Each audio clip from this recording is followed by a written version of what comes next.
What's up, nerds and nerdettes and wee little nerdlings all? It's your buddy Big Johnny G, the Two Gun Fix-It presents Legendary Gaming.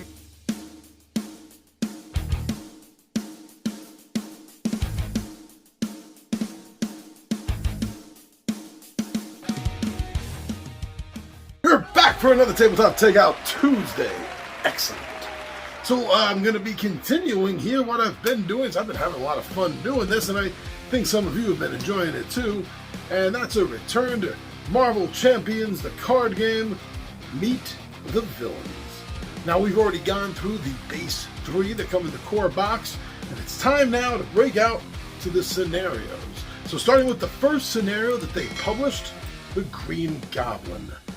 And this went a little bit different from the way encounters had been going before.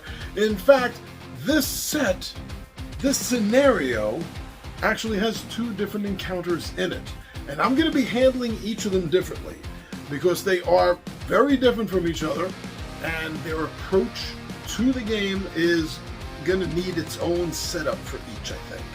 So why don't we start with the first scenario in the game, Risky Business.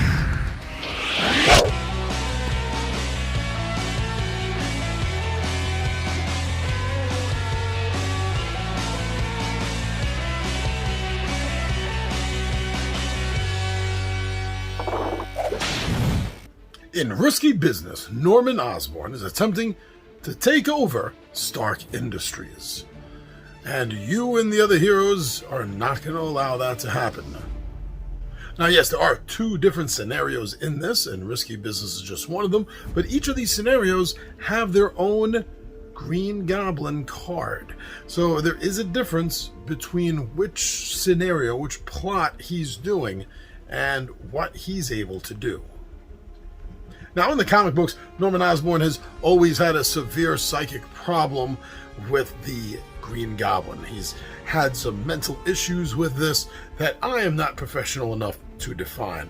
Though I don't think they all are definable. Some of them definitely seem psychic in nature. But this does a great job of representing that. The switching back and forth between Norman and the Green Goblin. Now, basically what it comes down to, and you'll see what I mean as we talk about the different cards, but that Norman Osborn in this set, he can't make an attack, while Green Goblin can't scheme. In fact, this is the first set that introduces a double-sided villain card, with one side being Norman Osborn and the other being Green Goblin. As I explain what's going on and how the cards work, you're going to notice that I talk about sanity tokens, and sanity tokens are going to be added to and taken away from Norman Osborn during the course of the game. And these sanity tokens will determine whether he is Norman or the Green Goblin. This gives actually a great balance to the character, in the sense that he can really only do one thing or the other depending on where his psyche is at the moment.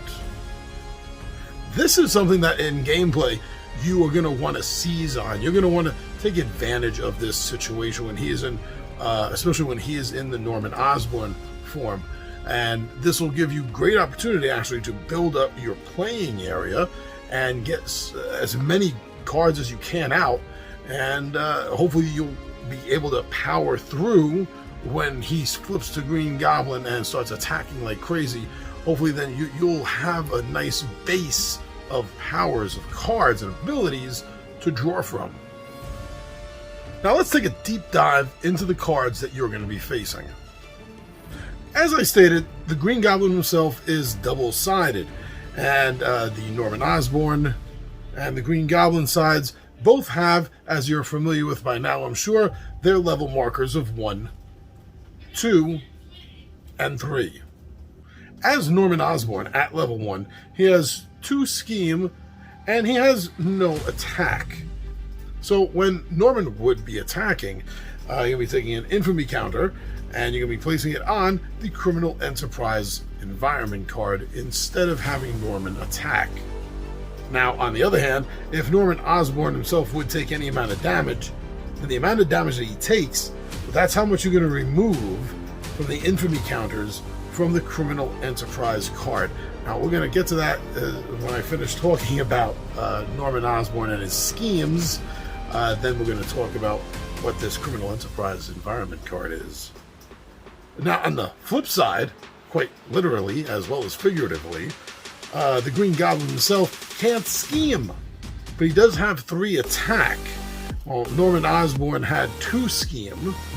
In fact, when he flips, or is revealed, as the terminology is, when Norman Osborn flips and the Green Goblin is revealed, then automatically you're going to be dealing 3 indirect damage to every player in their hero form. Every player in their hero form. 3 damage just because Green Goblin showed up and started going crazy. Now, with the level 2 Norman Osborn, the difference is you're going to be placing 2 instead of 1 infamy counters on the Criminal Enterprise environment card. And that upgrade also transfers over to Green Goblin, who is now doing 4 attack damage instead of 3. In fact, when level 2 is revealed of Green Goblin, then all players are going to be dealt 4 indirect damage. And this says to each player, while the other one said in hero form. So it doesn't matter. And I think this represents the amount of chaotic damage and chaos just exploding everywhere. That there's he's not attacking just heroes. This is a wide berth attack, area effect, if you will. So there's going to be a lot of collateral damage. So I think that's why the 4 damage goes to every player, regardless of whether they're in hero form or not. But now, if you're going to be playing with the level 3 of Norman Osborn, then yes, it does increase again now to 3 infamy counters to be placed on Criminal Enterprises if he is attacked. The Green Goblin version of him at level 3 is still doing 4 damage to each player. Now, his main scheme is broken into 2 parts. The first part, Hostile Takeover, is going to set everything up for him, and that includes putting into play the Criminal Enterprise environment card. And when you flip that Hostile Takeover, you're going to find that when the card is completed, then you're going to be placing 1 infamy counter per hero player on the Criminal Enterprise. And then we're going to see an increase in the encounter cards that each of the heroes is going to have to deal with. Corporate Acquisitions is the second part of his main scheme, and when this comes into play, the players are going to find themselves having to deal with a second encounter card every round. That's going to be rough. And if Green Goblin reaches his goal here, he wins. He has taken over Stark Enterprises. So now, before we talk about any other cards, I want to bring Criminal Enterprise Environment card to everyone's attention, especially since it's come up a few times already. So yeah, this card is going to be out from the start of the game, from the start of Norman's plotting and scheming. So with Corporate Enterprises, when this card is brought into play in the beginning of the game, there's going to be 2 infamy counters per hero placed on this card. And if at any time there are no infamy counters here, then both the Norman Osborn card and this Criminal Enterprise card are going to flip over. So this is what's going to cause Norman to become the Green Goblin. The flip side of this card is State of Madness, the Green Goblin environment to the Norman Osborn environment. When State of Madness comes into play, much like the Criminal Enterprise using 2 infamy counters per hero, this is going to be using 2 madness counters per hero on it. And whenever there's no madness counters on this, you're going to flip Green Goblin back to Norman Osborn, and you're going to flip State of Madness back to Criminal Enterprise. There's no way to get rid of this card, either side of it. There's no way to get rid of this card. This card will be active and in play for the entire game. Risky Business also has some side schemes. There are 3 side schemes broken up between 5 cards. Collapsing Bridge is the single card in the side scheme cards, and when this comes into play, you're not going to be able to deal with any scheme, main or other side scheme, until this side scheme is dealt with. And this is coming out with 2 points per player, per hero that is, that you're going to have to eliminate. There are 2 Oscorp manufacturing side schemes here, and they both do the same thing. And what happens when this card is out in play, not only is it going to accelerate the scheming and the plotting that's going on, but whenever Norman Osborn is revealed, then you're going to get to place an additional threat per hero for that encounter. That's speeding things up pretty damn fast. The other 2 cards are Payoff. Now, when these cards come into play, you're going to have to deal with an extra encounter card. Ouch. Now, this also has 2 points per hero for you to deal with in order to get rid of this card. The side schemes here are definitely made to slow you down, more so than the other villains and their schemes, I feel. 7 minion cards are distributed through the deck, and they're broken into 2 groups. The first group of 3 is Hired Gun. Hired Gun has a scheme of 2 as well as an attack of 2, and each Hired Gun has 3 hit points each. Now, Hired Guns are there to do more than just shoot at you, actually. And when a Hired Gun is revealed, you have a choice to make. You can either give that card, that Hired Gun minion card, a boost card, or if you don't want to do that, then you're going to be placing 2 infamy counters on criminal enterprises. Tough choice to make, and especially when there's 3 of them that you have to worry about. Now, the other 4 are all the private security specialist cards. They have 0 scheme and 1 attack.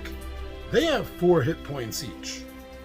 They have the guard ability, so this is going to make it hard to attack Green Goblin when you have to take them out first, because they are security. Now, his treachery set is broken up into 2 different cards.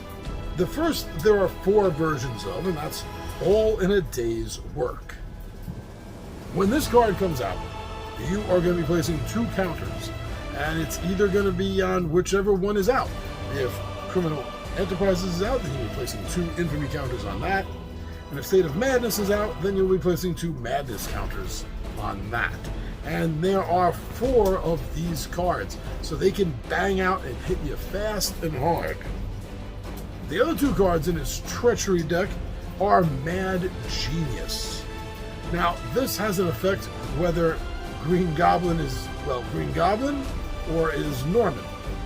So if it is revealed while the Green Goblin is in play, then the Green Goblin is going to attack the hero with the fewest. He's a predator. He's going to attack the hero with the fewest hit points remaining. And if you can't make an attack in that way, then you're going to give the card Surge. You're going to get another card drawn. Now, if Norman Osborn is in play, then you're going to discard the top card of your deck for each infamy counter on the criminal enterprise. He's literally taking options away from you. And there's 2 of those cards that you're going to have to look out for. There are 4 different modular encounter sets that can be added to this, either of the Goblin campaigns. Now, it suggests when putting this together to use the standard encounter set, and also to add one of these 4 to it. I'll go over 2 with this one, and I'll go over the other 2 when I do the Goblin Mutagen next episode. Now, with the Goblin gimmicks, you're going to find a bunch of cards that are specifically tailored for him in the Green Goblin personality. Of course, you're going to be having the Goblin Glider. You can't have the Green Goblin without his glider. And the Green Goblin, or whatever villain is there, will get this attached to them. If there is no Goblin or other villain to attach this to, then the card is going to gain Surge and you'll draw another card from the encounter deck. Besides the 2 Goblin Gliders, we also find 2 Pumpkin Bombs in this set. These are also attachments. After the villain gets to attack the hero, then the Pumpkin Bombs card is going to go to the discard pile, and 2 indirect damage is going to be dealt to that hero. 4 more Treachery cards are added with this deck, 2 and 2, 2 Intimidate cards and 2 Regenerative Healing. The Intimidate cards, when revealed, then you're going to choose to either spend 2 resources of any type that you want, or you're going to give the villain 1 face-down booster card. Not good. With Regenerative Healing, then the villain is going to gain Heal X damage, and X is going to be equal to double the number of the villain stage. So you're fighting a stage 1, 2, or 3 villain, you're going to double that number, and that's how much Regenerative Healing is going to restore. Another of the new modular encounter decks that comes with the Green Goblin and is perfect, especially for this scenario, is Running Interference. Running Interference is the name of the other modular encounter set that comes with this, and is a perfect balance for Goblin gimmicks, especially for this particular risky business scenario that you're running. So when Running Interference is revealed, then each player is going to choose to either spend a energy or a fist resource, or they're going to have to place 2 threat on this card.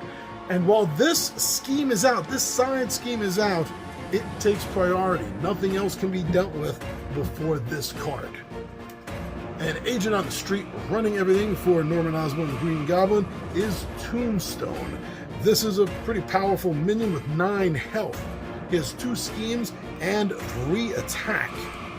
Now, Tombstone is not only going to be dealing 3 attack to you, but when you do take damage, you're going to have to discard either an energy or a fist resource from your hand if able. I keep saying energy, I think that's mental. There is 1 attachment card in this set, and that's called All Tied Up. This gets attached to your identity card.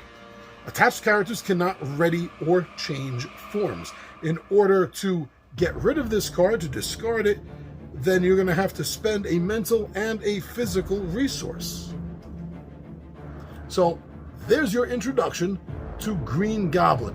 Well, the first scenario, Risky Business. We'll come back and we'll talk about the Goblin Mutanogen in the next installment of Meet the Villain. Thank you very much. I'm your buddy Big John at G for 2 Gun Pixel presents Legendary Gaming, and I am out of here.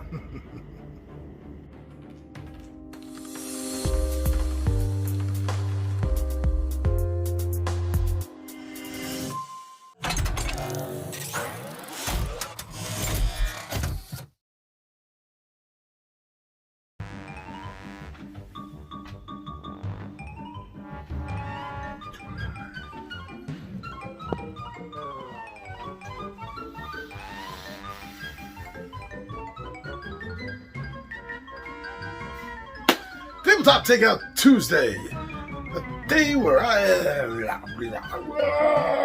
break down and don't know what to say. Let's do this over.